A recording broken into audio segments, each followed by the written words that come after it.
Bueno, muy buenos días.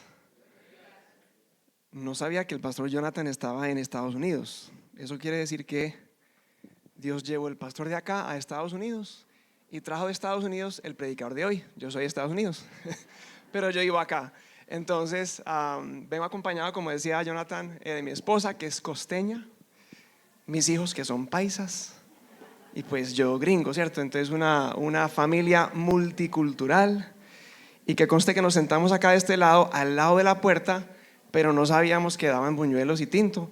Fue como providencia de Dios que nos sentáramos allí al lado, yo creo. Bueno, un privilegio estar aquí realmente con ustedes. Jonathan tiempo atrás me había invitado, en esa ocasión no pude venir. Y bueno, hoy fue el día y es un privilegio poder estar entre ustedes hoy. Y qué bonito ver este lugar que el Señor tiene para ustedes reunirse cada semana. Y escuchar también de estas comunidades misionales que mencionaba Jonathan que tienen en semana. Yo creo que llegaron hoy con la tarea hecha, entonces muchos de ustedes han leído el texto que vamos a estar mirando hoy. Y si no lo leyeron en semana, lo siento, va a ser muy difícil, van a estar perdidos. Mentiras, vamos a leerlo ahorita también y vamos a estar estudiando y profundizando más en el texto. Por ahí se dice que la confianza se gana con 1000 acciones, pero se pierde con tan solo una. Bueno, eso puede ser cierto en nuestras relaciones con otras personas, pero me pongo a pensar en nuestra relación con Dios. Creo que es muy diferente. Creo que Él no requiere 1000 acciones para que podamos confiar en Él. De hecho, quizás solamente con una es suficiente. Si Él entregó su propio Hijo, eso es suficiente para yo poder confiar en Él, ¿cierto? Si su Hijo entregó su vida, yo confío en Él. Con una acción es suficiente confiar en Él. Pero también la otra parte de ese dicho, se pierde la confianza con las personas con una sola acción. Eso es cierto. Si yo meto la pata, ¿cierto?, con alguien, perdí su confianza. Y para volverla a ganar, eso es difícil. Y toma tiempo, ¿cierto? Pero con Dios es diferente. Sí perdemos la confianza en Él, pero no por una acción que Él haya hecho, ni que Él haya metido la pata, ni que Él haya fallado, sino que es por nosotros, ¿cierto? Es por nuestra fragilidad y que caemos fácilmente en la duda y la incredulidad. Entonces vamos a mirar el texto de hoy que nos habla de la confianza, pero la confianza en Dios, la fe en Dios. El texto está en Marcos, capítulo 9, versículos 14 al 29. Es una historia bastante larga, tiene mucho detalle y va a ser un desafío quizás abordar el texto de una forma como muy breve. Pero Marcos 9, 14 al 29. Ahí está pues en la pantalla, ¿cierto? Y si tienen su Biblia, pues también mirarlo ahí. Si te gusta como ir subrayando, siempre hay cositas, ¿cierto?, que nos llaman la atención mientras leemos la palabra. Entonces, qué bueno si pudiste traer tu Biblia física también. Bueno, voy a leer entonces, esta historia también está en Mateo y también está en Lucas. Curiosamente, Marcos es el relato más largo, más extenso, que da más detalle, porque Marcos pues es el evangelio más corto y que va como a la carrera contando todo lo que Jesús hizo. Y sin embargo, esta historia es la que tiene más detalle y por eso pues la escogí para que nos enfocáramos en de todos esos 3 relatos. Marcos 9, versículo 14 dice: cuando regresaron a donde estaban los otros discípulos, vieron una gran multitud que los rodeaba y a unos escribas que discutían con ellos. Enseguida, cuando toda la multitud vio a Jesús, quedó sorprendida y corriendo hacia Él, los saludaban. ¿Qué discuten con ellos?, les preguntó. Y uno de la multitud le respondió: Maestro, te he traído a mi hijo que tiene un espíritu mudo y siempre que se apodera de él, lo derriba y echa espumarajos, cruje los dientes y se va consumiendo. Dije a tus discípulos que expulsaran al espíritu, pero no pudieron. Jesús les dijo: oh generación incrédula, ¿hasta cuándo estaré con ustedes? ¿Hasta cuándo los tendré que soportar? Traigan al muchacho. Y lo llevaron ante él. Cuando el espíritu vio a Jesús, al instante sacudió con violencia al muchacho, y éste, cayendo a tierra, se revolcaba echando espumarajos. Jesús preguntó al padre: ¿cuánto tiempo hace que le sucede esto? Desde su niñez, respondió. Muchas veces ese espíritu lo ha echado en el fuego y también en el agua para destruirlo. Pero si tú puedes hacer algo, ten misericordia de nosotros y ayúdanos. ¿Cómo si tú puedes?, le dijo Jesús. Todas las cosas son posibles para el que cree. Al instante el padre del muchacho gritó y dijo: creo, ayúdame en mi incredulidad. Cuando Jesús vio que la gente corría a reunirse, reprendió al espíritu inmundo, diciéndole: espíritu mudo y sordo, yo te ordeno, sal de él y no vuelvas a entrar en él. Después de gritar y de sacudirlo con terribles convulsiones, el espíritu salió y el muchacho quedó como muerto. Tanto que la mayoría de ellos decían: está muerto. Pero Jesús, tomándolo de la mano, lo levantó y él se puso en pie. Cuando Jesús entró en casa, sus discípulos le preguntaban en privado: ¿por qué nosotros no pudimos expulsarlo? Jesús les dijo: esta clase con nada puede salir, sino con oración. Esta es la palabra del Señor. Padre Celestial, te damos gracias en esta mañana por tu palabra. Gracias por el privilegio de poder leerla y leerla juntos y meditar en ella juntos. Pero permite que no nos quedemos solamente en leer las palabras que están en estas páginas, sino a escuchar la voz de aquel que las inspiró. Dirígenos en esta mañana en el nombre de Jesús. Amén. Bueno, vamos a mirar tres momentos quizás, o tres situaciones de esta historia muy conmovedora. Y son tres palabras por la P: el preámbulo, el problema y el plan. Hay un preámbulo a esta historia, luego hay un problema que se trata, pero detrás de ese problema hay un plan que Dios tiene. El preámbulo, un poquito del contexto. Al versículo 14 y arrancando nos dice que cuando regresaron a donde estaban los otros discípulos. ¿Regresaron de dónde? ¿Quiénes regresaron? Bueno, podemos mirar versículos atrás que Jesús había subido a un monte, ¿cierto? ¿Recuerdan? Había subido a un monte con Pedro, Jacobo y Juan, donde Él se transfiguró. Ahí es donde estaban, en la cima de ese monte, en ese momento glorioso, ¿cierto? Y ahí fue donde Pedro tuvo esa grandiosa idea, ¿recuerdan? Hagamos 3 enramadas para Jesús, Moisés y Elías, ¿cierto? Pero justo en el momento que Pedro lanza esa idea, de la nube habla la voz del Señor y dice: este es mi Hijo amado, oigan a Él. Gracias. Es decir, Jesús es el Hijo de Dios y Él es único. Y su gloria no será compartida con nadie, ni con Moisés, ni con Elías, ni con nadie. Así que la idea de Pedrito no fue tan buena, ¿cierto? Por otro lado, muy rico el momento ahí en la cima del monte, pero abajo en el valle hay necesidad. Y no es el momento para hacer ninguna enramada y quedarnos acá, sino que abajo en el valle hay trabajo y hay ministerio que hacer. Hay personas necesitadas y que necesitan ser ministradas por el Señor.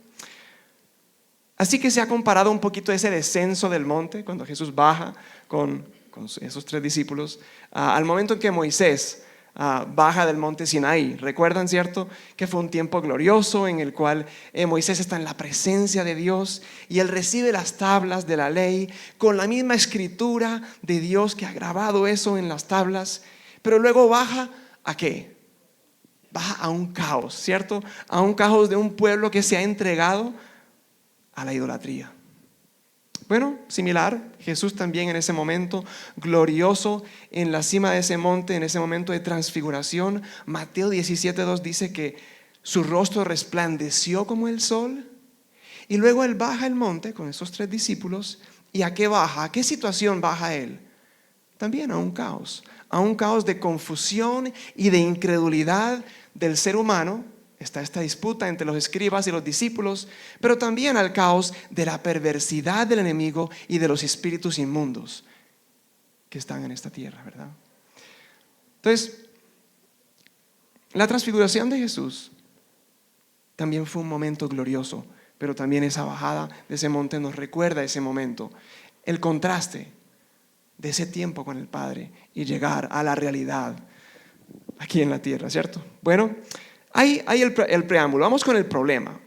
Y como todos los problemas en la vida, ustedes saben que hay un problema que está en la superficie, que es evidente, que es palpable, que nosotros reconocemos. Pero muchas veces debajo de ese problema hay algo más interno, ¿sí? Que está más escondido, que tal vez no estamos conscientes de eso, pero ese problema en la superficie nos hace conscientes de algo que está por debajo.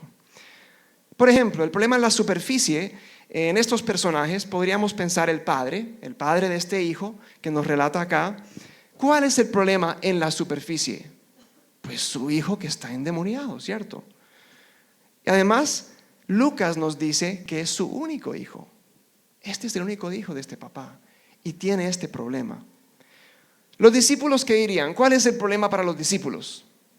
Pues un milagro fallido, ¿cierto? Nosotros intentamos y no pudimos, ¿cierto? No funcionó, el método que nosotros conocíamos no se dio. ¿Qué pasó aquí? Problemas en la superficie, ¿verdad?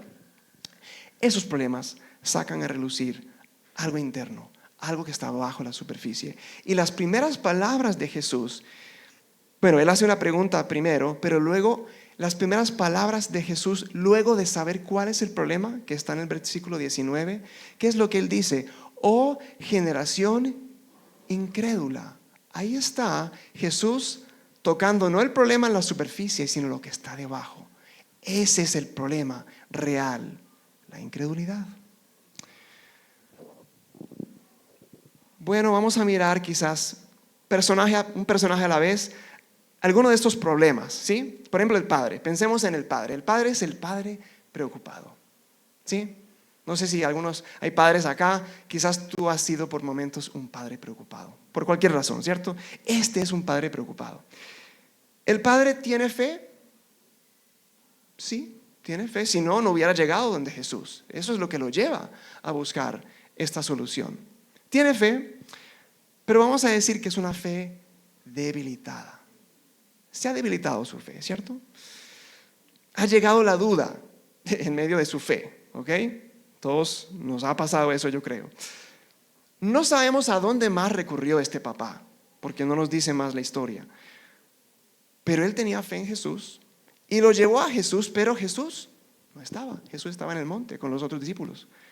Estaban los 9 discípulos que quedaron abajo, ¿cierto? Entonces él puso su fe en esos 9 discípulos, pero no pudieron hacer nada. Ojo, 9 discípulos de Jesús no pudieron hacer nada contra un demonio. ¿Será que su fe sería debilitada en medio de eso? Bueno, ante esta incapacidad de los aprendices de Jesús, la fe del Padre se había debilitado. Y cuando finalmente llega Jesús, el Padre, ¿qué le dice? Si tú puedes hacer algo. Hay algo de fe, pero se ha debilitado, ¿cierto? Ahora, esto contrasta, y yo creo que ustedes recordarán al principio del libro de Marcos, en el capítulo 1, nos habla de un leproso. Ese leproso también tenía fe. Las palabras de él eran: si quieres, puedes limpiarme. Eso contrasta como con la fe de este padre aquí.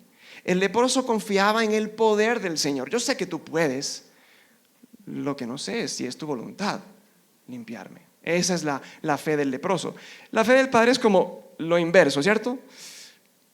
El padre aquí no dudaba del amor y de la compasión de Jesús para sanar a su hijo, pero dudaba quizá del poder, porque si sus 9 aprendices no pudieron hacer nada, ¿será que el maestro puede hacer algo?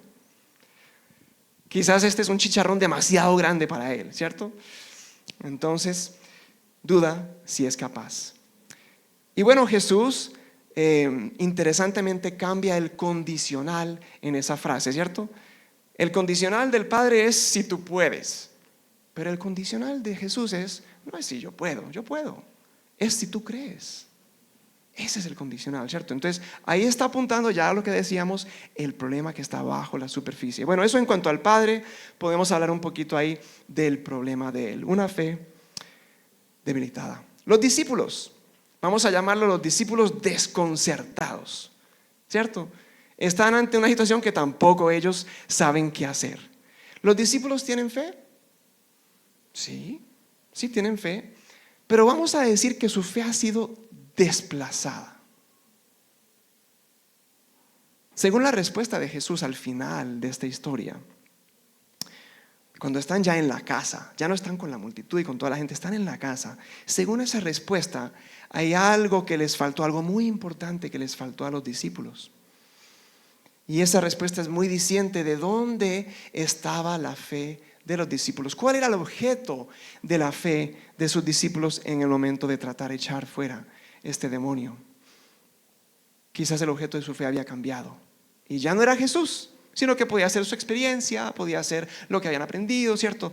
Ahí podemos hablar un poquito más de eso más adelante, pero discípulos desconcertados con una fe que ha sido desplazada, que ha cambiado de objeto. Vamos con los escribas, otros personajes en la historia, ¿cierto? Que son los maestros de la ley.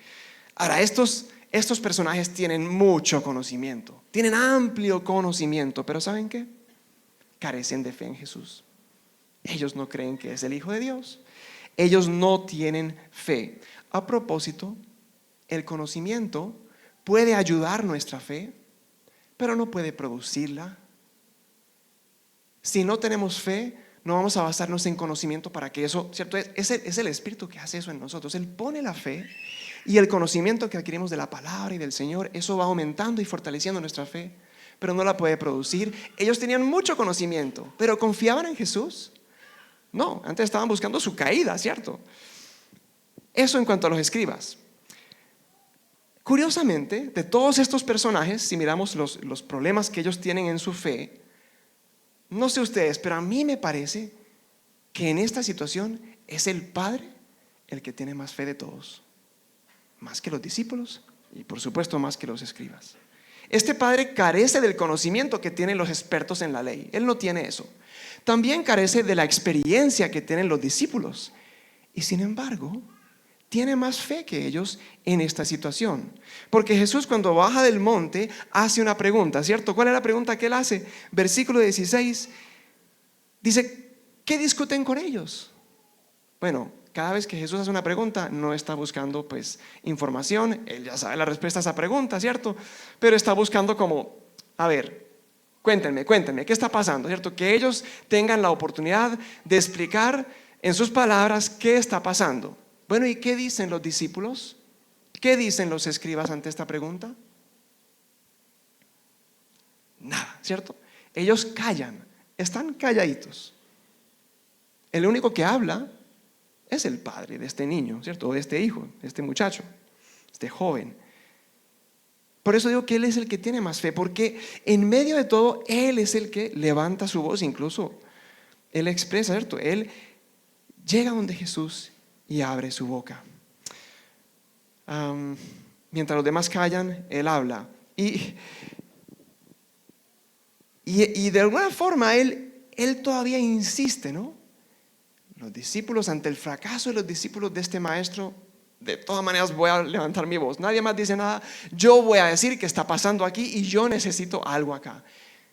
Y hay una posibilidad todavía de que este maestro puede hacer algo por mí o por nosotros, por mi hijo. Entonces él luego afirma en el versículo 24 que tiene fe, ¿cierto? Sabemos que él dice que su fe está debilitada o que su fe necesita ser aumentada, pero tiene fe. Él dice, su primera palabra es creo. Muy bien. Bueno, hasta ahí el problema. ¿Listo? Esa es la segunda. Vamos con la tercera ya. Tercera P. El plan. El plan de Dios. Ustedes saben que en los problemas en la vida que enfrentamos todos, no vienen solamente porque sí, sino que Dios tiene un plan detrás de ese problema. O con ese problema, Dios tiene un plan. Entonces, si tú estás atravesando algún problema, alguna dificultad ahora, va a ser parte del llamado de este mensaje hoy. ¿Cuál es el plan que Dios está haciendo en mí en medio de esta dificultad? Bueno, miremos también personaje por personaje. Más allá de que Dios tenía el plan de echar fuera el demonio, sí, Ese era el plan como en la superficie, pero no quería quedarse ahí. Había algo más profundo que hacer, ¿cierto? Dios tenía un plan con este papá, con este padre preocupado que dijimos, ¿sí? En el versículo 21, pues él le hace una pregunta curiosa, ¿no? Jesús le pregunta al padre, ¿cuánto tiempo hace que le sucede esto? ¿Por qué le habrá hecho esa pregunta? Nuevamente Jesús no está buscando información, pero de alguna forma es una manera de conectar con este padre, ¿cierto? Recordemos que está sucediendo esto ya, el chico está revolcándose en el piso. Y antes de atender ese problema que es el que está en la superficie, primero atiende otro problema que es más interno y que no es visible para la gente tanto, pero está en el corazón del padre. Y antes de resolver este problema, él va a uno más profundo, ¿cierto? Sí, la compasión de Jesús. Ve a este muchacho revolcándose, ¿cierto? Lo está sacudiendo, está echando espumarajos, como dice el texto. Y en medio de eso, él dice, ¿cuánto tiempo está sufriendo esto tu hijo? Y cualquier persona pudiera pensar, pues, días, semanas, meses. Y la respuesta es años. Desde su niñez, este chico está con este problema. Y eso es algo impresionante y conmueve a Jesús. Aunque él ya sabe eso, pero que el papá diga, él lleva así desde su niñez. ¿Cómo? Yo simplemente me pongo a pensar en esa situación y digo, bueno, la fe de este papá, ¿no? La fe debilitada, pero la fe de este papá. ¿Cómo reaccionamos nosotros? ¿Cómo en nuestra fe ante un problema profundo, tan profundo como ese, su único hijo con ese problema y prolongado tanto tiempo? Uno no ve respuesta, no hay solución, no se va, ahí está todavía. ¿Cómo es afectada nuestra fe cuando sufrimos problemas que son profundos y que son prolongados como la de este papá?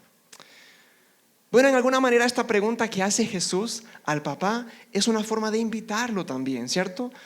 A ejercer su fe.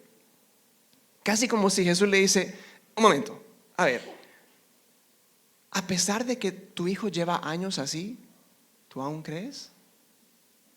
A pesar de que mis discípulos no pudieron hacer nada por él, ¿aún crees? Con esta pregunta vemos que a Jesús no le importa solamente la condición del muchacho, si no él hubiera hecho el milagro de una vez, ¿cierto?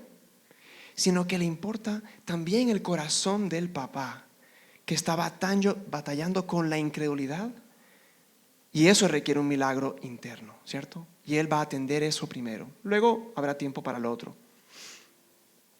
Bueno, versículo 24, ahí está la respuesta del papá, ¿cierto?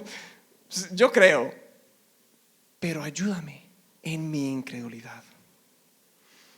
Parece contradictorio, ¿no? ¿Cómo así? Que cree, pero es incrédulo. ¿Cómo así? Pero es una respuesta muy honesta, ¿verdad? Él sabe que tiene fe. Por eso él está allí, en presencia de Jesús. Fue su fe la que lo llevó hasta allí. Pero han habido muchos obstáculos en el camino. Han habido muchas decepciones también. Y entonces flaquea, se debilita, ¿cierto?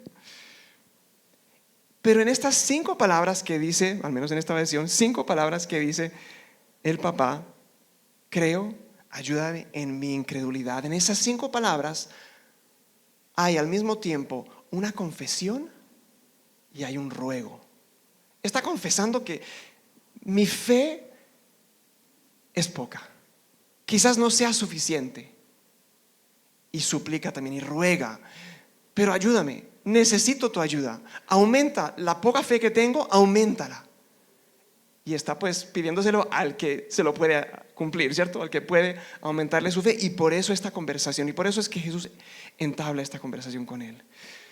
Bueno, en conclusión, el plan de Dios con este padre es no solamente obrar en el cuerpo del hijo, sino en el corazón del papá. Y la pregunta aquí para que nosotros pensemos es, ¿hay algún problema en tu vida que deseas que se resuelva? Pero Dios está haciendo algo más profundo en tu corazón, como lo estaba haciendo con este padre. Bueno, hasta ahí la parte del papá. Vamos con los discípulos también. Dios tenía un plan con estos discípulos. Y bueno, en esta historia hay dos lugares, ¿cierto? Está el momento, que es la mayor parte de la historia, donde está con la multitud, los escribas, ahí están los discípulos, está el papá y está el hijo, ¿cierto? Y luego hay un momento aparte, ¿ya cierto? Ya digamos que la multitud se ha dispersado, asombrados de este milagro. No tanto el milagro de la fe, pero el milagro de que este chico que toda la vida estaba así y ahora está bien. La multitud se ha dispersado. El papá se fue caminando con su hijo, conversando con él, algo que no podían hacer antes porque él era mudo y sordo. Y luego entran en una casa. Y ahí ya es el tiempo de intimidad. Jesús, el maestro, con sus discípulos. Y ahí es el momento para ellos hacer esa pregunta que ardía en su corazón, ¿cierto? ¿Por qué no pudimos expulsarlo? Y pues su frustración es entendible. Porque 3 capítulos atrás vemos cómo Cristo les había dado autoridad sobre los demonios. En Marcos 6, 7 vemos eso. Y luego en Marcos 6, 13, unos versículos después, ellos ya habían hecho esto, ya habían expulsado demonios. Entonces, en la lógica de los discípulos, maestro, te hemos visto echar fuera demonios. Tú nos diste la autoridad para hacerlo y ya lo hemos hecho antes. ¿Qué falló en esta oportunidad? ¿Qué falló? Y luego la respuesta pues de Jesús, que es el versículo 29, dice, pues esta clase con nada puede salir, sino con oración. La palabra clave de esa respuesta de Jesús, oración, ¿cierto? Oración. Luego Mateo también nos amplía un poco la respuesta de Jesús en Mateo 17, que es otro de los recuentos de esta historia. Él dice, por la poca fe de ustedes. Ahí hay un tema, ¿cierto?, que cruza toda la historia, la poca fe de ustedes. Es decir, no es cuestión de método, sino de fe. No confíen en sus métodos o sus fórmulas, porque ellos pueden decir, maestro, nosotros cumplimos los 3 pasos que hicimos la vez pasada y esta vez no funcionó. ¿Qué pasó? ¿Cierto? No confíen en métodos ni en fórmulas, sino que confíen en mí, es lo que Jesús está diciendo, ¿cierto? ¿Cómo sabemos que la fe de estos discípulos es poca? Bueno, porque su oración es poca según esta respuesta. ¿Qué indica una vida de oración? Indica dependencia de Dios, que yo lo necesito a Él, que yo dependo de Él. Y una vida de poca oración, por lo contrario, sería, yo puedo solo, yo me las arreglo, ¿cierto? No necesito. Pero si tú constantemente estás acudiendo al Señor, eso muestra una dependencia en Él. Y eso es lo que faltaba en este caso. Tenían muchos ingredientes. Habían recibido la autoridad, tenían el conocimiento, tenían la experiencia, pero nada de eso fue suficiente porque faltaba un ingrediente, digámoslo así, o un elemento imprescindible, que es la dependencia de Dios. Muchas veces nos falta eso a nosotros, ¿verdad? Puede que tenemos, especialmente si llevamos tiempo en la fe y conocemos la palabra y conocemos a Dios y vamos por la vida y vamos como sabiendo cómo manejar las cosas, ¿cierto? Y yo sé navegar solo. Y cuando inicialmente llegamos a Jesús, muy dependientes de Él, y van pasando los meses, los años, y cada vez como que uno como que se va defendiendo solo y como que ya poco a poco, eso no es como de la noche a la mañana, pero eso es muy sutil, voy perdiendo dependencia del Señor.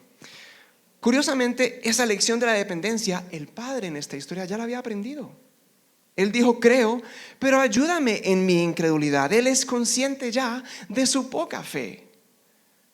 Algo que los discípulos no cayeron en cuenta.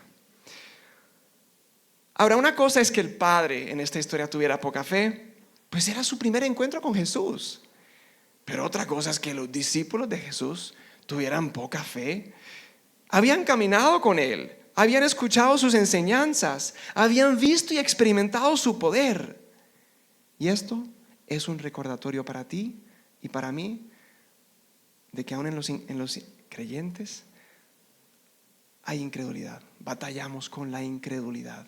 porque ahí pues estamos pintados en los discípulos, estamos reflejados en ellos, ¿cierto? Nosotros caminamos con Él, hemos visto cómo Él ha obrado y aún así enfrentamos situaciones en las cuales dudamos del Señor. Ya lo creo que sí, ¿cierto? En conclusión, en esta parte es que el plan de Dios con los discípulos es revelar dónde realmente han puesto su fe.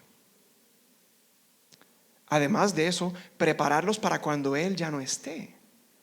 En esta ocasión, Él está en el monte y ellos tienen que enfrentar esta situación solitos, digámoslo así. Y hay muchos obstáculos, ¿cierto? Hay una manifestación espiritual con la que ellos no pudieron. También hay oposición de parte de los escribas que seguramente están perdiendo esa discusión y ese debate también. Y no están dependiendo de su maestro. Una lección que tuvieron que aprender y que nosotros pues también aprendemos. Cuando Él ya no iba a estar, Él pronto iba a irse hasta a ascender con el Padre. Y ellos iban a tener que sortear situaciones así y peores sin que Él estuviera presente con ellos ahí. Casi como que si Jesús estuviera diciendo, bueno, muchachos, ya están en la casa, muchachos, en esta ocasión fallaron. Pero para la próxima asegúrense de que su dependencia y su fe esté puesta en mí.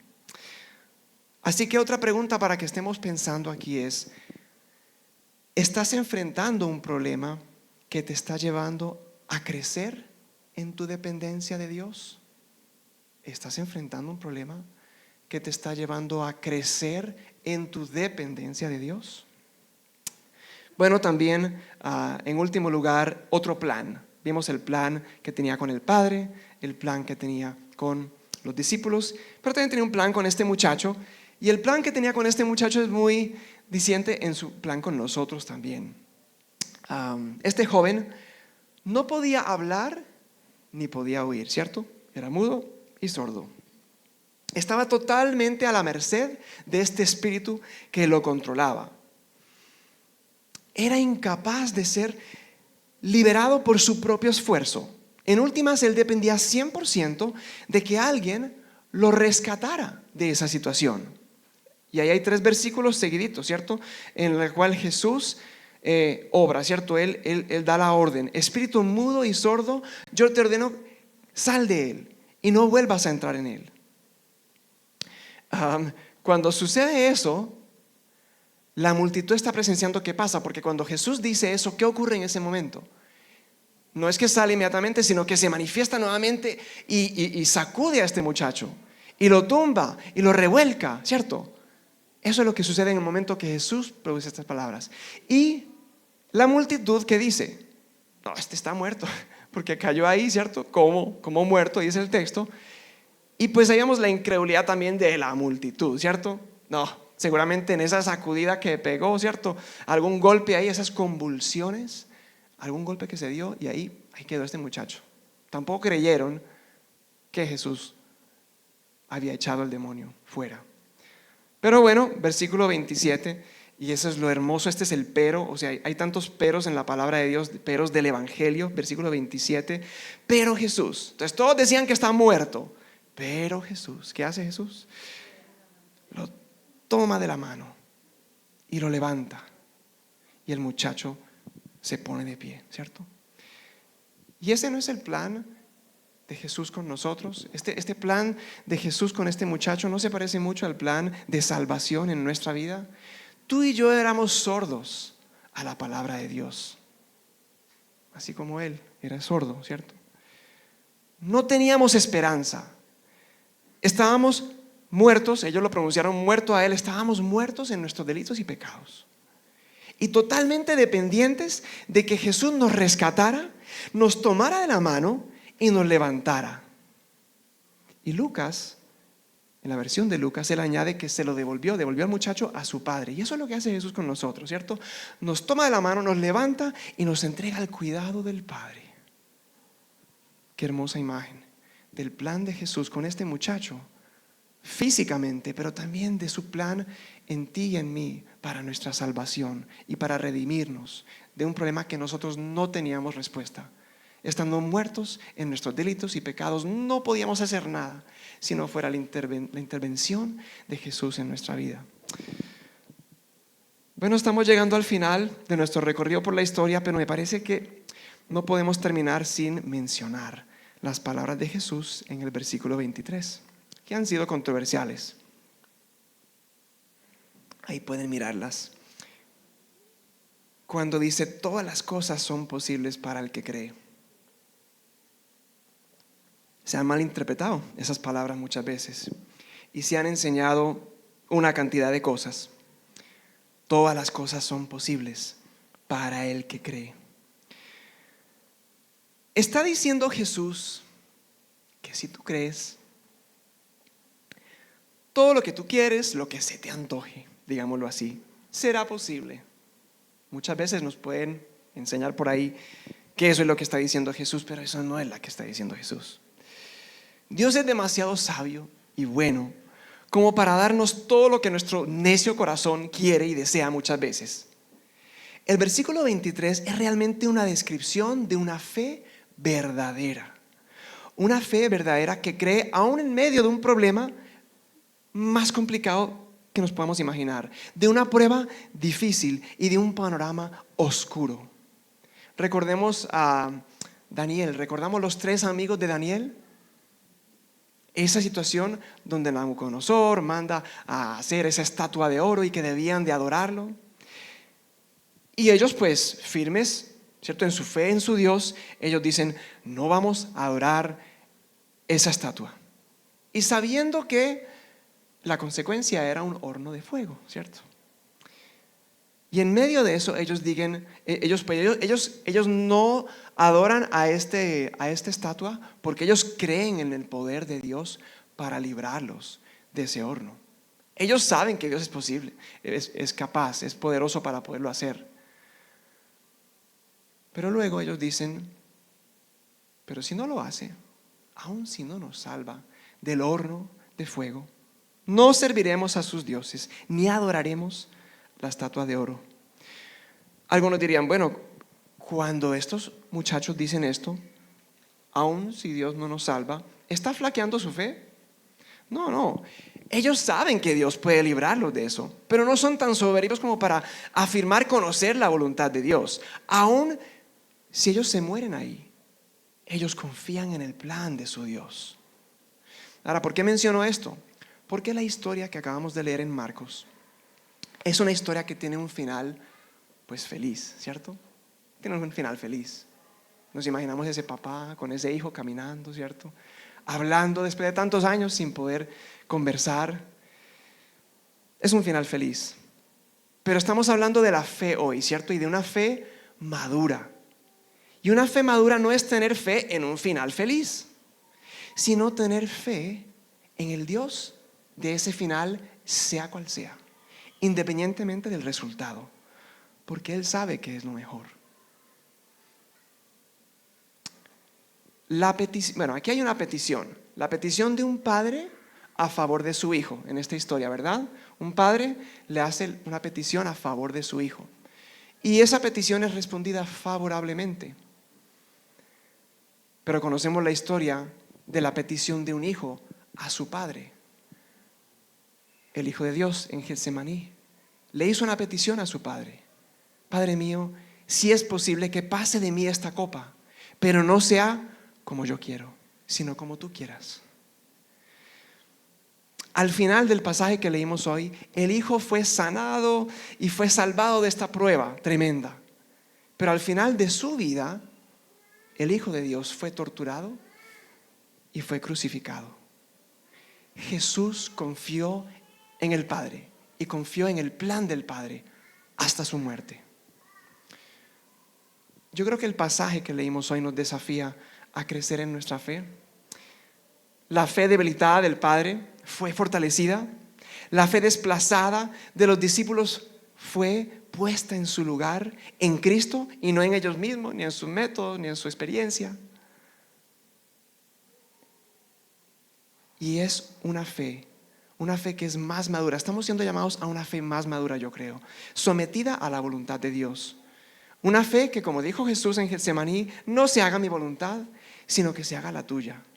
Porque tú sabes mejor que yo y tus planes son más altos que los míos. A esa clase de fe es que Dios quiere llevar a sus discípulos. 3 aplicaciones. Quizás eres como los escribas en el pasaje de hoy, que no creían en Jesús, ni tenían intención de creer en Jesús.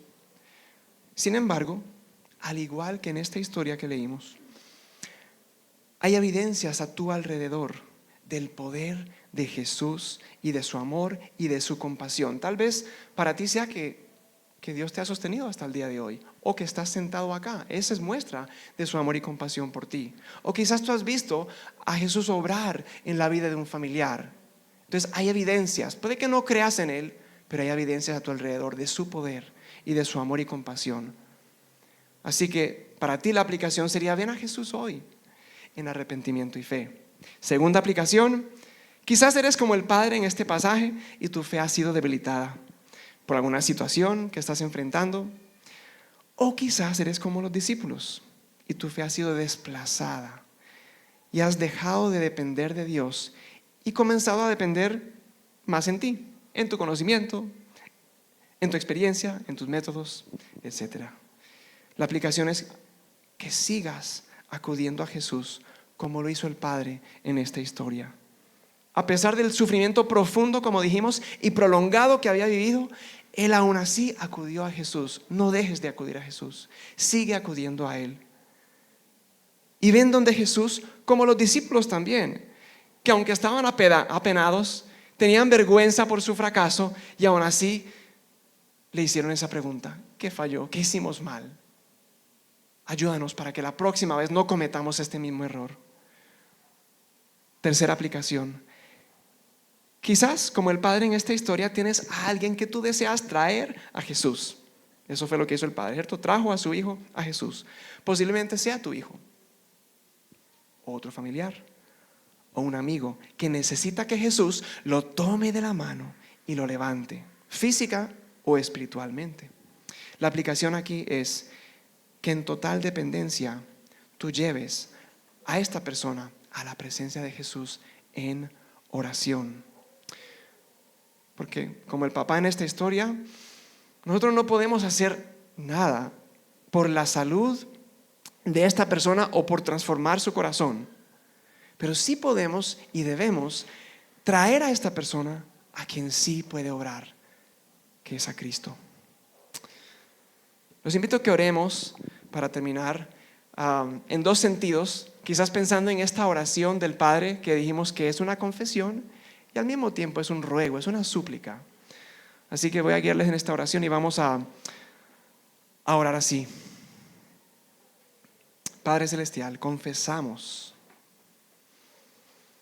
que como el Padre, nuestra fe quizás ha sido debilitada por las preocupaciones, por los obstáculos, por los fracasos, por las decepciones en nuestra vida. Quizás también, como los discípulos, nuestra fe ha sido desplazada y hemos dependido de nuestro conocimiento, de nuestra experiencia, de nuestros talentos, de nuestros métodos y fórmulas. Confesamos eso, Señor, y te suplicamos, tú que eres el autor de la fe, toma nuestra fe debilitada, nuestra fe desplazada, tómala, auméntala como lo hiciste con este Padre, fortalécela como lo hiciste también con los discípulos que luego siguieron y proclamaron tu evangelio. Y por eso estamos aquí hoy como iglesia, Señor, por cómo tú usaste a estos hombres que eran débiles en su fe también y que fracasaron y que metieron la pata, y sin embargo los usaste, Señor, aún para que estemos hoy, tu iglesia, aquí creciendo en nuestra fe y adorándote. Esto todo lo pedimos en el nombre de Jesús. Amén.